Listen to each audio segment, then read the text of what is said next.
Hey, what's going on, everyone? So it's been a pretty slow spring. Not gonna lie, I've been pretty lazy since the season's ended. I've barely been on the ice at all. But when I do get on the ice, I try to focus on a handful of things that I want to try to improve during the spring and summer before the fall season hits. So in this video, we're gonna jump on the ice and kind of show you a few things that I'm really focusing on to improve my game. And I think if you're a self-taught goalie, I think these things that I'm working on can really apply to anyone trying to be a better goalie. So let's jump on the ice and show you guys what I'm working on. Keeping hands out in front is easily one of the most common critiques that I've received from all of you watching the channel. In these clips, like, my hands are just flopping all over the damn place, and it's like an open invite for a top shelf snipe.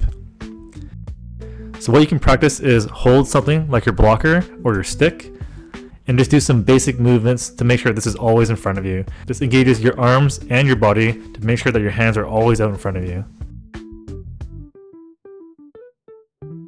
In the past year, doing the RVH is pretty new to me, and it's easily the most uncomfortable goalie position.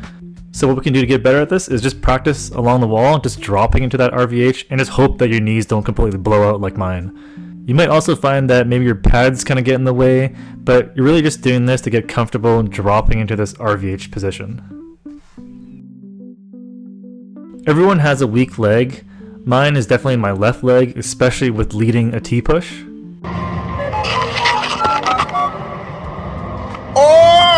So one good thing to do is just practice movements that require that weak leg. For me, it's that T-push stop at the top of the crease. Or a common recovery mistake that I see, making sure that you're recovering with that proper backside leg, like the left one here. Or just doing that backside push, again using that left weak leg. Over time, that non-dominant leg will get stronger and do the moves naturally. I don't think you can ever practice too much shuffling. The problem that I have is I tend to be too comfortable shuffling in the blue paint and not outside of it. So what I'm doing now is I'm trying to work on shuffling with my heels on top of the crease, which you can see here I'm not really doing, but so this is definitely still a work in progress. And if you're having problems shuffling, one issue that I had was I was too much on my inside edge. What you want to try to do is just engage your ankle outwards slightly to allow that hollow of the skate shave through the ice.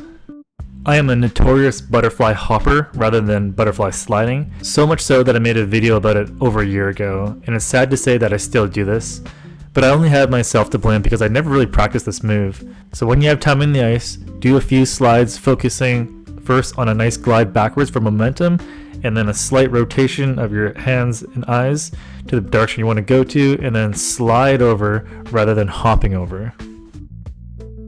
So of course, like, those are just a few things that I want to get better at. There's like a long laundry list of things that definitely needs to get worked on. But instead of kind of overwhelming myself with like 100 things to get better at, why not just kind of stay focused and try to improve on these few things first. Anyways, that's what I'm working on. What are you working on through the summer and spring to get better as a goalie? Let me know in the comments below. See you guys in the next video.